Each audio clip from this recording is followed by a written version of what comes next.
अस्सलामुअलैकुम वरहमतुल्लाहि वबरकातुहू। बिस्मिल्लाहिर्रहमानिर्रहीम। हमारे बच्चे और मैं हूं डॉक्टर कमल कैसर। हम बात कर रहे हैं न्यूबॉर्न बच्चे की और न्यूबॉर्न बच्चे के लिए क्या कुछ करने की ज़रूरत है।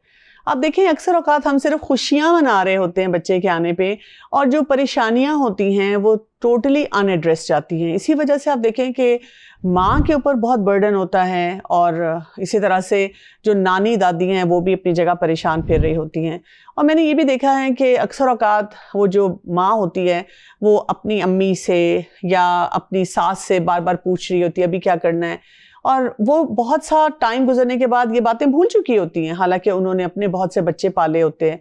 जैसे अक्सर औक़ात जब माँ कहती है ये बच्चा रात को बार बार क्यों जाग रहा है, तो नानी दादी कहती है हाँ इसको तो सोना चाहिए। और जब वो मेरे जैसे डॉक्टर के पास आके यही बात कहती हैं तो मैं पूछती हूँ नानी या दादी से कि आपके कितने बच्चे हैं और क्या आपके बच्चे रातों को नहीं जागे। और पहले वो कहती है नहीं डॉक्टर साहब, हमें तो हमारे बच्चे ने कभी इतना तंग नहीं किया था। फिर मुझे उनको याद दिलाना पड़ता है वापस उस टाइम में ले जाकर कि लुक, ये हम सब ने टाइम फेस किया हुआ है। और मैं उनको कहती हूँ मैंने तो अपनी प्रैक्टिस में कोई ऐसा बच्चा नहीं देखा, हार्डली ही कोई होगा जो रातों को नहीं जागता, बिकॉज ये एक मैकेनिज्म है जिसके जरिए बच्चे डेवलप होते हैं। तो अब जब हम देख रहे हैं कि बच्चे के लिए हमें क्या कुछ करना है, तो स्टेप वाइज एक इम्पॉर्टेंट मरहला जो है वो हमारे सामने होता है। वो ये है कि माँ की सेहत बहुत ज़रूरी होती है। अब माँ की सेहत ये तो सब मानते हैं और कहते भी हैं उसको कि तुम आराम भी करो, तुम खाओ पियो भी, लेकिन साथ साथ हमारे सिस्टम में हम ये देखते हैं कि बहुत सी ऐसी बातें हैं जिसपे हम रिस्ट्रिक्शन लगा रहे होते हैं। ये क्यों कर दिया, ऐसे चबाओ, ऐसे खाओ, यहाँ नहीं बैठना, ये नहीं करना, ये नहीं देखना, ये नहीं बोलना। और वो माँ जो है हर वक्त एक सूली पे अटकी हुई होती है कि अभी मैंने कोई ऐसा बिहेवियर देना है जिसकी वजह से मुझे बताया जाएगा कि व्हाटएवर यू आर डूइंग और सेइंग इज़ नॉट राइट, और मैं इस सिलसिले में फिर परेशान हो जाऊंगी। तो बात क्या होती है कि सबसे इम्पॉर्टेंट इस टाइम पे जो है वो माँ की नींद है और माँ की ग़िज़ाइयत है। क्योंकि आप देखें कि बच्चे ने जब थोड़ी थोड़ी देर के बाद उठना है, दूध पीना है और माँ के पास ही आना है, तो माँ को नींद जो है उसका एहसास करना होगा। और इसके लिए जितने लोग उसको मुबारकबाद देने आ रहे हैं, उसके इर्द गिर्द बैठे हुए हैं, उनको ख्याल करना होगा कि वो किस वक्त आएंगे, किस वक्त जाएंगे। उसके ऊपर ये लोड नहीं होना चाहिए कि उसने फ़ौरन घर संभालना है, घर के काम करने हैं। अगर वो अकेली रहती है तो हस्बैंड को चाहिए कि या तो वो खुद हेल्प करे या उसको कुछ अरसे के लिए कोई हेल्प जो है वो प्रोवाइड करे। अगर वो जॉइंट फैमिली सिस्टम में रहती है तो बाकी अफराद को ये बोझ उससे उठा लेना चाहिए। उसको कहना चाहिए कि तुम एटलीस्ट 2 महीने जो है सिर्फ बच्चे पे तवज्जो दो और हम बाकी काम जो है उनको देख लेंगे। क्योंकि न्यूबॉर्न बच्चा जो होता है वो 15 से 16 घंटे सोता है, लेकिन उसका स्केड्यूल वो नहीं होता जो कि बड़ों का होता है। और इसमें अक्सर औक़ात मैं माँओं को कहती हूँ कि आप इस तरह से सोचें कि आपको 24 घंटों में से शायद 20 घंटे आपको ऐसी फीलिंग आएगी कि मैं तो दूध ही पिला रही हूँ और मैं तो और कोई भी काम नहीं कर रही हूँ। और इसी तरह से ये बच्चे जो होते हैं बार बार क्योंकि माँ की तवज्जो मांग रहे होते हैं, तो वालिदा को क्या करना चाहिए कि जब बच्चा सो जाता है तब फ़ौरन सो जाए। अगर उसको नींद नहीं आ रही तो वो ये ना करे कि बच्चा सोया हुआ है तो मैं घर के कोई काम कर लूँ, या कोई विजिटर्स हैं, घर वाले हैं, उनसे गपशप लगा लूँ। वो आंखें बंद करके लेट जाए ताकि वो खुद भी रेस्ट करे। इसी तरह बच्चा जो होता है उसको शाम में जैसे मगरिब का वक्त होता है उस वक्त आप उसको बात दे दें, ताकि ये कि बच्चा थोड़ी देर जागे और उसके बाद उसकी एक साउंड स्लीप हो। यानी आप कोई टाइम आइडेंटिफाई कर सकते हैं कि कब मेरा बच्चा फिर भी सो जाता है, और उस वक्त माँ को भी मौका मिलना चाहिए कि वो भी बच्चे के साथ सो ले। क्योंकि बच्चा माँ की पूरी ज़िंदगी को ले लेता है, यानी कि माँ को जहाँ खाने पीने का होश नहीं होता, इसी तरह से कपड़े बदलने का, अपने कोई भी और काम करने का। तो उसको क्या करना चाहिए कि जब कभी कभी वो फ्रेश फील करती है, मसलन वो वॉक करना चाहती है, वो कोई किताब पढ़ना चाहती है, कुरान पाक की तिलावत करना चाहती है, कोई लेक्चर सुनना चाहती है, तो थोड़ी देर के लिए जब उसने बच्चे को फीड कर दिया है तो वो किसी ज़िम्मेदार शख्स को अपना बच्चा दे दे और अपना कोई भी ऐसी एक्टिविटी करे जिससे वो रिलैक्स कर सकती है। चाहे वो इवन जो है नहाना है, या ये कि उसने कपड़े चेंज करने हैं, या ये कि कभी कभार ऐसा भी सीन हो सकता है कि उसके घर के पास कोई पार्क है, मौसम अच्छा है, या ये कि वो थोड़ी देर के लिए करीबी मार्केट से जाकर कोई चीज़ लेना चाहती है जो कि बिल्कुल करीब है, तो उसको अगर जब वो निकल सकती है, उस अप टू इट है, तो थोड़ी देर के लिए उसको उस माहौल से बाहर निकालना चाहिए। क्योंकि जब हम इतनी बड़ी उसको जिम्मेदारी दे रहे हैं लेकिन बीच में उससे ब्रेक किसी किस्म की नहीं मिल रही, इस वजह से भी वो जो खातून है वो बहुत ज़्यादा परेशान रहना शुरू हो जाती है। हमारे यहाँ पे सपोर्ट सिस्टम जो हैं वो हैं तो बहुत स्ट्रॉन्ग, लेकिन वो सपोर्ट सिस्टम जो हैं वो माँ को हमेशा अंडर प्रेशर ही रखते हैं। जैसे मैंने आपको कहा ना कि क्या खाना क्या नहीं करना, बात बात पे सब उसको मशवरा दे रहे होते हैं। मुझे खुद अच्छी तरह याद है कि एक दफ़ा मैं कोई अपनी जानने वालों की गैदरिंग में गई थी और आप सोचें कि वहाँ पे कोई 25-30 ख़वातीन बैठी हुई थी और एक यंग मदर थी जिसका बच्चा रो रहा था और उसको चुप कराने की कोशिश कर रही थी। मैं वहाँ पे वाहिद डॉक्टर मौजूद थी, लेकिन मैं खामोश थी। मैं इंतज़ार कर रही थी कि अच्छा अब अगर वो वालदा मुझसे बात करें तो मैं उनको कोई अच्छा सा मशवरा दे दूं। लेकिन मेरे इस इंतज़ार में वहाँ पे जो 25 ख़वातीन बैठी हुई थी उन सब ने एक ना एक एक्सपर्ट एडवाइस उसको दे दी और मैं देख रही थी कि हर मशवरे के साथ उन खातून की शक्ल जो थी ना, उसके जो तासुरात थे, उससे बहुत ज़्यादा परेशानी टपक रही थी। तो बात ये होती है कि हमें थोड़ा सा स्पेस देनी चाहिए, ऐसे सपोर्ट स्ट्रक्चर होने चाहिए कि हम उस माँ के साथ अच्छी अच्छी बातें शेयर करें और उस माँ को भी ऐसे सपोर्ट स्ट्रक्चर जो हैं वो ढूंढने चाहिए। फिर ये कि अपनी थोड़ी सी गट फीलिंग को भी देखना चाहिए कि मेरा क्या दिल चाहता है। मैं जब भी माँओं से पूछती हूँ आपका क्या दिल चाहता है, तो वो कहती हैं मेरा दिल चाहता है मैं अपने बच्चे को खुद फीड कराऊं, मेरा दिल चाहता है कि मैं अपनी सेहत पे भी काम करूं। लेकिन और उस लेकिन में सिर्फ उनके अंदर के बैरियर नहीं होते, बहुत से जो इर्द गिर्द के बैरियर्स हैं जो उनको तंग कर रहे होते हैं। इसी तरह माँ का खाना पीना बहुत ज़्यादा ज़रूरी है और इसमें भी मैंने देखा है कि माएँ बहुत ओवरवेल्म्ड होती हैं। वो कहती हैं मैं क्या करूँ, अभी मैं बच्चे को लिटाती हूँ, मैं बस बाथरूम से ही होकर आती हूँ या कोई छोटा सा ही काम करती हूँ जो बहुत ज़रूरी होता है, तो साथ ही बच्चा फिर उठ जाता है और मुझे उसको फिर फीड कराना होता है। इसी तरह से माँओं को हर वक्त जो स्टैंडर्ड्स दिए जाते हैं कि ये ठंडा है, ये गर्म है, इसको चबा के खाना, ये नहीं तो बच्चे के पखाने में आ जाएगा, बच्चे को दर्द दे देगा, और ये ना खाना, ये अच्छा नहीं होता। तो माँ हर वक्त वो इसी स्ट्रगल में होती है कि मुझे क्या करना चाहिए, कितना चबाना चाहिए। तो बात ये होती है कि माँ को थोड़ा सा रिलैक्स हो जाना चाहिए और क्या करना चाहिए, जैसे कोई भी एक ऐसा एरिया है जहाँ बैठकर वो फीड कराती है, उसके करीब ही एक टेबल होना चाहिए और वहाँ पे उस टेबल पे उसके लिए हर वक्त कुछ ना कुछ खाना पड़ा हुआ हो। सबसे इम्पॉर्टेंट पानी वहाँ पे पड़ा हो ताकि वो जब भी फीड करवाए वो बार बार पानी पिए, उसको वेल हाइड्रेटेड रहना है।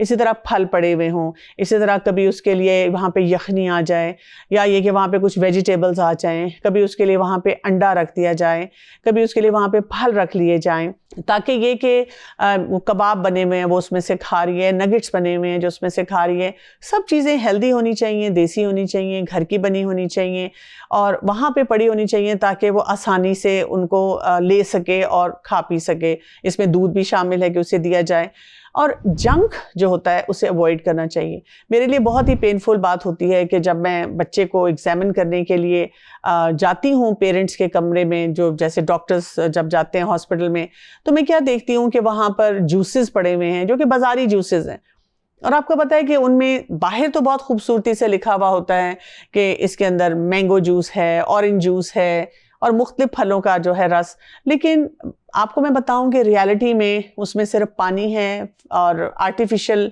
उसमें सारे फ्लेवर्स और केमिकल्स हैं और सारी चीज़ें हैं और उसमें कोई भी एक्चुअल जूस नहीं है। तो जब भी वालिदैन मुझसे पूछते हैं या घर वाले पूछते हैं कि जी क्या इसको जूस दिया जा सकता है, तो मैं पूछती हूँ कौन सा जूस। तो आपको इस तरह की जितनी भी जंक आइटम्स हैं उनसे उस माँ को बचाना है। फिजी ड्रिंक्स हैं वो उसको नहीं लेनी चाहिए। इसी तरह बहुत ज़्यादा ऐसी चीज़ें जो ओवरली स्पाइसी हैं, इस किस्म की चीज़ें जो हैं उनसे बचाना चाहिए। जहाँ तक हम देखें बात कर रहे हैं न्यूबॉर्न बच्चे की, और उसके साथ सारा फोकस हमारा किस बात पे आ रहा है कि न्यूबॉर्न बच्चा है और न्यूबॉर्न बच्चे की जो वालदा हैं और वालदा को ये करना चाहिए और वालदा के लिए हमें ये कुछ करना चाहिए। तो अब एक और इम्पॉर्टेंट जो फ़र्द है जिसका कहीं कहीं तो जिक्र हुआ है लेकिन उसके रोल की बात नहीं हुई है, तो मैं उस पर भी थोड़ी सी बात करना चाहूँगी और वो है वालिद का रोल। वालिद का क्या रोल होगा, वालिद क्या कुछ कर सकते हैं। सबसे बड़ी बात तो हम सबको ये याद रखनी है कि जो वालिद होते हैं ना, उनके भी वही फियर्स हैं, वही डर है, वही खौफ है, उन्हीं बातों के लिए वो भी कंसर्न्ड हैं, उन्हीं बातों के बारे में वो भी सोच रहे हैं, वही ड्रीम्स हैं उनके, और वो भी इक्वल रिस्पॉन्सिबिलिटी लेना चाहते हैं। ये और बात है कि घर वाले वो जिम्मेदारी उनको या देते नहीं हैं, उसके बारे में गौर व फिक्र नहीं करते हैं। वालिद क्या कुछ कर सकते हैं जिसमें उस वक्त उस वालदा को बहुत स्ट्रॉन्ग सपोर्ट स्ट्रक्चर जो है वो मिल जाए? पहला काम तो ये कि जो रूटीन के काम हैं उसमें जितना वो अपनी वाइफ के साथ इंगेज हो सकते हैं, बच्चे की टेक केयर करने में या घर के कामों में, ये बहुत ज़्यादा ज़रूरी होता है। इसी तरह जब वालदा बहुत ज़्यादा थकी हुई होती हैं, वो फीड करवा चुकी हुई होती हैं, तो अपने बच्चे को वो गोद में उठाकर उसको सुला सकते हैं। और आपको पता है कि हमारी सोसाइटीज़ में अक्सर क्या किया जाता है कि वालिद के ऊपर इतना सबको तरस आ रहा होता है और उनको अलग कमरे में सुला देते हैं। वो कहते हैं हाय बेचारा, इसने सुबह को ऑफिस जाना है और चलो बेटा जाके तुम दूसरे कमरे में सो जाओ। तो उसको डिप्राइव करते हैं इस चीज़ से। उसको वालिद होने का जो एक उसकी जिम्मेदारी है वो उठाने की आदत डालनी चाहिए उस वक्त से, क्योंकि आगे जाकर भी बहुत सी जिम्मेदारियां उन पे आनी हैं। और ये याद रखें कि जो वालिद हैं जब वो बच्चे को इस तरह उठाते हैं, उसका ख्याल रखते हैं, तो उससे भी उस बच्चे को बहुत सेंस ऑफ सिक्योरिटी आती है, क्योंकि वालिदैन के साथ उसकी एक ख़ास तरह की बॉन्डिंग है जो कि बाकी अफराद के साथ नहीं हो सकती। फिर इसी तरह से वो ये देखें कि मेरी भी जिम्मेदारी है और मैंने भी अपना रोल जो है वो सही प्ले करना है। और वो न्यूबॉर्न बच्चे को उठाते हुए ही ये प्लान बनाना शुरू कर दें कि मैंने कहाँ कहाँ बच्चे के लिए क्या क्या फ़ैसले करने हैं। अपनी वाइफ से भी डिस्कस करते रहें और साथ साथ अपनी वाइफ को फैसिलिटेट भी करते रहें। फिर इसी तरह अपनी बीवी को ये एहसास दिलाने की ज़रूरत होती है ऐसे मौके पे उनको कि वो बहुत अच्छा काम कर रही है। यानी उनको ये फील करवाना कि I am so proud of you कि तुम हमारे बच्चे को फीड करा रही हो और मैं तुम्हें देखकर बहुत अप्रिशिएट करता हूँ कि देखो तुम रातों को जाग रही हो और तुम खाना भी नहीं सही तरह खा पाती हो और मैं चाहता हूँ कि मैं तुम्हारी ज़्यादा से ज़्यादा टेक केयर करूँ। क्योंकि देखें जब शौहर की तवज्जो उसको मिलती है और उन एरियाज़ में मिलती है जहाँ वो वाकई इस वक्त बहुत अंडर स्ट्रेस होती है, तो ये चीज़ उसके लिए भी बहुत फ़ायदे वाली बनती है। फिर इसी तरह से एक और चीज़ जो कि वो खातून उस वक्त मिस कर रही होती है ना, क्योंकि जब न्यूबॉर्न बच्चा आया है वो बच्चे को टेक केयर कर रही है, सारा ख़ानदान इर्द गिर्द उसको सपोर्ट करने के लिए किसी न किसी तरह तैयार है, तो वो जो उसका शौहर होता है ना वो कहीं कोने में खड़ा हुआ होता है और वो उससे पीछे हो रहा होता है, तो उनका अपना रिलेशनशिप भी उस वक्त थोड़ा सा सफरिंग में चला जाता है।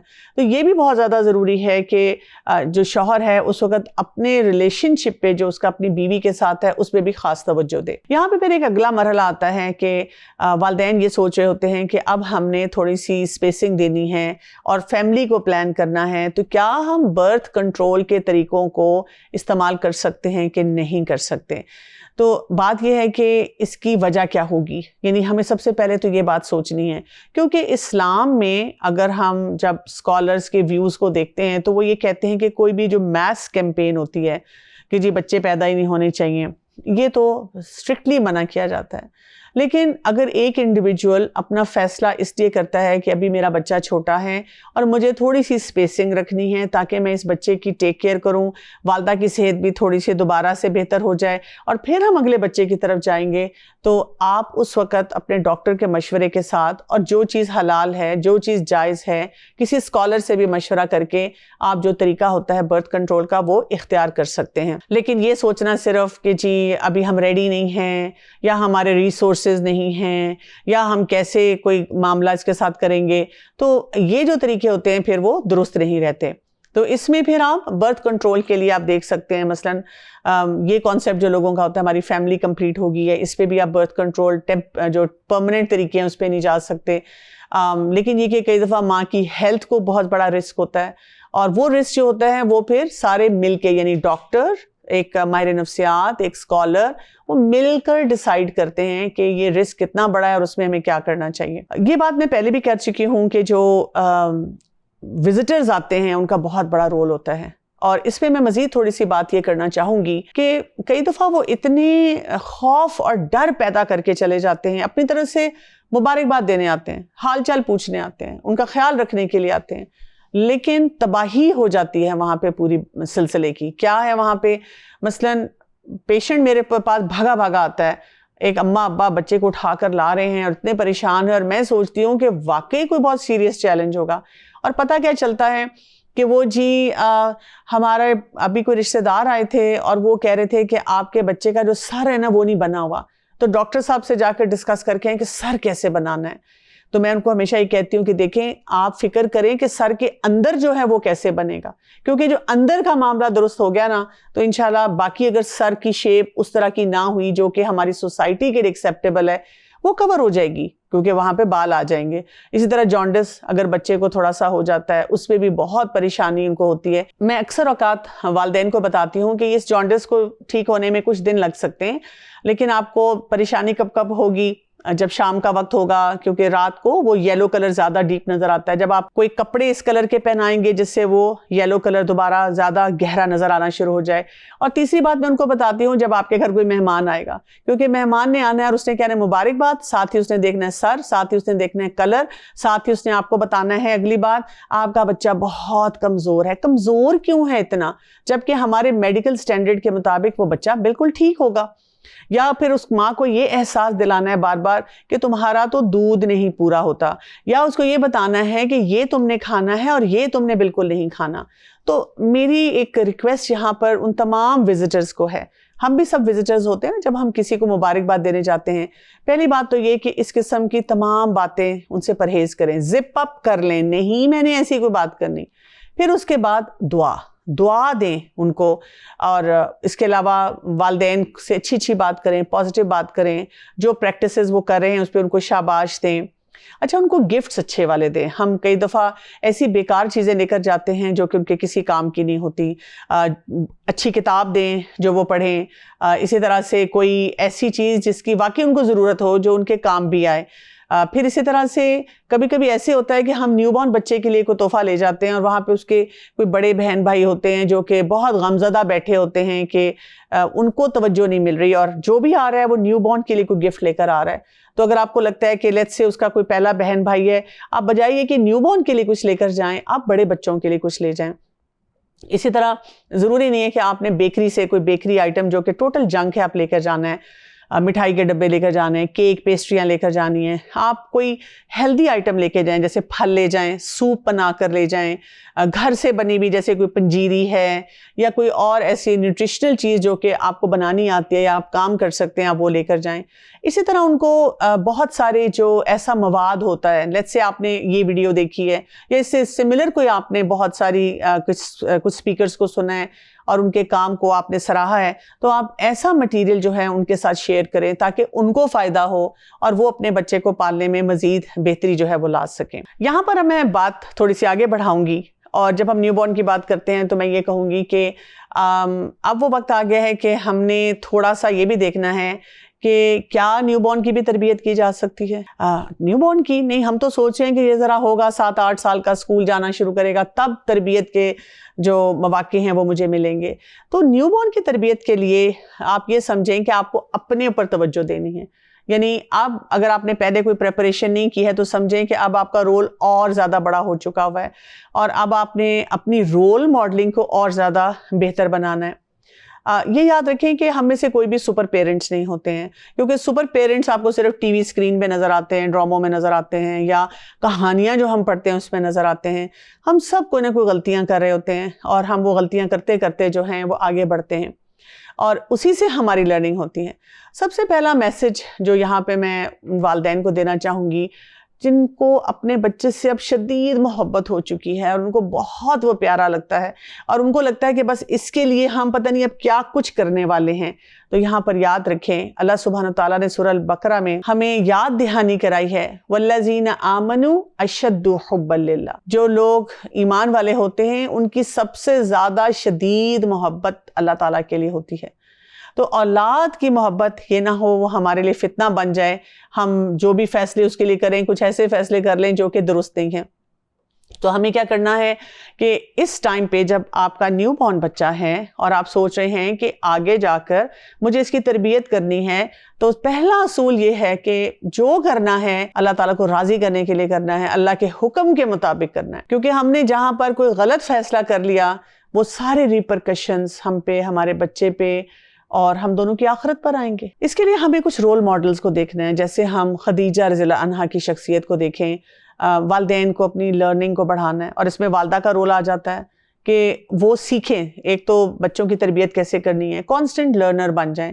फिर ये कि अपने शौहर की इज्जत करना शुरू करते हैं, क्योंकि कभी कभी ये होता है कि जब मियाँ बीवी में कोई कॉन्फ्लिक्ट होता है और अगर शौहर की इज्जत नहीं होती और वालदा अक्सर औकात बच्चों के सामने बार बार कह रही होती हैं कि देखो तुम्हारे अब्बा क्या करते हैं और ये देखो तुम्हारे बाबा ने ये कर दिया, तो बच्चे जो होते हैं ना वो फिर वो जब वो डिस्कॉर्ड देखते हैं तो उससे मुतासिर होते हैं। इसी तरह से कुछ मामलात में हम खदीजा रज़ियल्लाहु अन्हा से देखते हैं कि कुर्बानी भी देनी पड़ती है, कुर्बानी की सतह पे रहना भी चाहिए, ये हमारे पूरे सिस्टम के लिए बेहतर होता है। और फोकस फैमिली पे होना चाहिए। अक्सर औकात जब हम खदीजा रज़ियल्लाहु अन्हा की बात करते हैं तो लोग कहते हैं she was a business woman, लेकिन आप देखें कि जब उनकी शादी हो गई थी तो अब उनका पूरा फोकस उनका ख़ानदान था, उनके बच्चे थे, उनकी तरबियत थी। फिर अगर हम मेल रोल मॉडल को देखें तो हमारी आंखों के सामने अली रज़ियल्लाहु अन्हु की शख्सियत आती है कि वो कैसे वालिद थे, बहुत बहादुर थे। बच्चों को एक ऐसे डायनेमिक बाप नज़र आना चाहिए। उनकी तवज्जो अपने बच्चों की तरबियत पर भी थी, उनका रिलेशनशिप अपनी ज़ौजा के साथ कैसा था, और इसी तरह कितनी सादी ज़िंदगी थी उनकी। और इसमें हम ये भी देखते हैं कि जो उनके अंदर विजडम था, जो हिकमत वाली बातें थी, पुरहिकमत पर्सनैलिटी थी, वो उनके बच्चों में कैसे ट्रांसफ़र हुई थी। तो यहाँ पे अपने ऊपर बहुत ज़्यादा तवज्जो देने की ज़रूरत है। और दोनों वालिदैन को ये सोचना चाहिए कि एक होती है फिक्शन, हम कोई चीज़ पढ़ते हैं, हम कहते हैं हाँ हाँ बच्चा पैदा होगा, हम उसको नमाज के लिए कहेंगे, फ़ौरन नमाज पढ़ेगा क्योंकि हम मुस्कुरा रहे होंगे और बच्चा भी हमारी फ़ौरन बात मानेगा। लेकिन वो जो रियलिटी हिट करती है कि हैं बच्चा पैदा हो गया और अब कुछ ना कुछ ट्रबल शूट एरियाज चल रहे हैं, मुझे बार बार सोचना पड़ रहा है इस बच्चे को कैसे पालना है, इस बच्चे को कैसे देखना है, वो तमाम बातें जो हैं हमारे पर असर डालती हैं। न्यूबॉर्न के लिए एक चीज़ याद रखें कि बच्चा आवाज़ को, साउंड को रजिस्टर कर रहा होता है, तो उसको अच्छी आवाज़ें आनी चाहिए। कुरान पाक की तिलावत बहुत ज़्यादा घर में प्ले किया करें ताकि वो बच्चा सुन रहा हो। इसी तरह जो फैमिली डायनामिक्स हैं उसमें चीखो पुकार नहीं होना चाहिए, लाउड नहीं होना चाहिए, गाली गलोच नहीं होना चाहिए। ये ना सोचें ये न्यूबॉर्न बच्चा है, इसको क्या पता चलता है, वो उन तमाम बातों को इंटरनलाइज कर रहा होता है। इसी तरह दुआएं, यानी आप फीड करवाते हुए, माँ अपनी फीड करवाते हुए भी दुआ से आगाज़ करे ताकि बच्चा जो है उन तमाम बातों को जो है वो रजिस्टर कर रहा होता है। फिर ये कि अपने आप को रोल मॉडल बेहतरीन बनाने की तरफ जाएं। वालिदैन दोनों सोचें कि हमने कुरान के मुताबिक अपनी ज़िंदगी कैसे गुजारनी है, किन रिसोर्सेज से जो कुरान और हदीस के हैं अपने आप को कनेक्ट करना है, वहाँ से लगातार सीखना है, अपनी इबादत के तरीक़ों को कैसे बेहतर बनाना है, अपनी डीलिंग्स को कैसे बेहतर बनाना है। इसी तरह अपने घर के माहौल पे हमने कैसे तवज्जो देनी है, क्योंकि देखिए न्यूबॉर्न के साथ ही आपके ये चैलेंजेस जो हैं वो शुरू हो जाते हैं। अब बच्चा है, बच्चे को भी आप पाल रहे हैं, उसके साथ भी आप अटैच हो रहे हैं, तो आप कुरान से कैसे कनेक्ट हो। 10 से 15 मिनट की तिलावत ज़रूर कर लें कुरान पाक की। इसी तरह से जब आप रिलैक्स कर रहे हैं तो आप कुरान पाक की तिलावत ऑडियो कोई प्ले कर लें। इसी तरह से माँ जब बच्चे को फीड करा रही है और वो बार बार कहती है कि इतने घंटे तो मेरे इसी तरह गुजर जाते हैं, तो वो साथ साथ किसी स्कॉलर को सुन सकती है ताकि ये कि वो अपनी कुरान के मुताबिक लर्निंग को बढ़ाना शुरू कर दे। वो हर हफ्ते में एक हदीस को पढ़े, उसके ऊपर गौर व फिक्र करे और उसको इम्प्लीमेंट करना शुरू कर दे अपनी ज़िंदगी में कि मैंने सुन्नत के मुताबिक इस हदीस से क्या सीखा और क्या काम मैं कर सकती हूँ। इसी तरह बहुत सी ऐसी ऐप्स मिल जाती हैं जिनमें मुख्तलिफ मौक़े की दुआएं होती हैं। बहुत ज़्यादा विजिलेंट हो जाए कि मैंने हर मौके की दुआ को पढ़ना शुरू कर देना है। नमाज हम देखते हैं कि बहुत हम सब के लिए अहम है और बहुत सी माएँ ख़ास तौर पे बताना शुरू कर देती हैं कि मेरी नमाज़ें अब उस तरह से नहीं रही, मैं बहुत भाग दौड़ में पढ़ रही होती हूँ, मुझे लगता है कि नमाज में खुशी और खुजू नहीं है, मुझे तसल्ली नहीं हो रही अपनी नमाज से। तो याद रखते हैं कि हाँ बिल्कुल ऐसे ही होगा क्योंकि बच्चा छोटा है ना आपका। तो आप देखें कि वो जैसे हमें पता चलता है कि रसूलुल्लाह सल्लल्लाहु अलैहि वसल्लम ने तो जो शख्स तवील नमाज पढ़ा रहा था और पीछे से एक बच्चे के रोने की आवाज़ आ रही थी, उस पर भी कहा कि नमाज को थोड़ा सा मुख्तसर कर दिया जाए। तो हमें ये समझना है कि जब तक बच्चा नहीं था मेरी नमाजें कैसी थी और इंशाल्लाह जब ये बच्चा थोड़ा बड़ा हो जाएगा तब मैं दोबारा अपनी नमाजों को उस लेवल पे ले आऊँगी। लेकिन अभी मेरे रब को पता है कि इस वक्त मेरे लिए ये एक थोड़ा सा टफ फेज़ है। तो आप क्या करते हैं कि आप मुख्तसर उसमें सूरतें पढ़ लेते हैं लेकिन फोकस अपना ठीक कर लेते हैं। फिर ये कि अगर रमज़ान है तो आप ये सोचें कि अगर मैं रोज़ा नहीं भी रख पा रही लेकिन बाकी जो करने के काम हैं मैं उन सब में अपने आप को बेहतर बनाऊंगी। बेसिकली बात ये कि फ्रस्ट्रेशंस हमारी जो है ना वो सब बेहतर होनी चाहिए। अच्छा, ये वो टाइम होता है जब हमारी डीलिंग्स भी काफ़ी ख़राब हो जाती हैं। मैके ससुराल की भी कुछ जंगें चल रही हैं। मैके वाले एक बात कह रहे हैं बच्चे को पालने के लिए, ससुराल वाले एक बात कह रहे होते हैं, और वो जो खातून होती हैं, वो जो वालदा होती हैं, वो उन परेशानियों में आ जाती हैं, और उसके साथ जाहिर है फिर वालिद जो होते हैं वो भी उसका असर लेते हैं। तो यहाँ पर अभी से सोचें कि मुझे कोई अपनी अना के मसले, अना के पहाड़ नहीं खड़े करने, मुझे अपने गुस्से को मैनेज करना सीखना है, मुझे अपनी फ्रस्ट्रेशंस को मैनेज करना सीखना है, मुझे इर्द गिर्द लोगों के बारे में बुरा गुमान नहीं करना, मुझे अपने बिहेवियर्स पे ज़्यादा नज़र रखनी है। इसके साथ साथ जो भी पेरेंटिंग से रिलेटेड अभी इशू है उसको हल करने की तरफ जाना है, और अपनी फैमिली से बेहतरीन सपोर्ट जो है वो लेनी है। तो याद रखें कि आपको क्या करना है, कल्चर क्रिएट करना है। बच्चा आ चुका हुआ है, आपने देखना है कि इर्द गिर्द क्या नज़र आ रहा है, बच्चा क्या सुन रहा है, हम क्या बातें कर रहे हैं, हमारी रूटीन्स क्या क्या हैं, और बच्चे को जो भी वो मामलात हैं उसके जो कि अभी छोटे छोटे हैं, उन्हीं में वो सारे अनासिर जो हैं वो डालना शुरू कर देना है। और मैं तमाम वालिदैन को यही कहती हूँ, जैसे सूरह अल फुरकान की आयत नंबर 74 में बहुत ही खूबसूरत दुआ हमें बताई गई है, रब्बना हब लना मिन अज़वाजिना व ज़ुर्रियातिना कुर्रत आयुन वजअलना लिलमुत्तक़ीना इमामा। कि जब हम अल्लाह ताला से क्या दुआ करते हैं कि हमारे अज़वाज को, हमारी औलाद को हमारी आंखों की ठंडक बना और हमें मुत्तकीन का इमाम बना। तो ऐसी दुआएं जो है ना, उनका सहारा लेना चाहिए। तो ये कंप्लीट एक पैकेज है न्यूबॉर्न के लिए।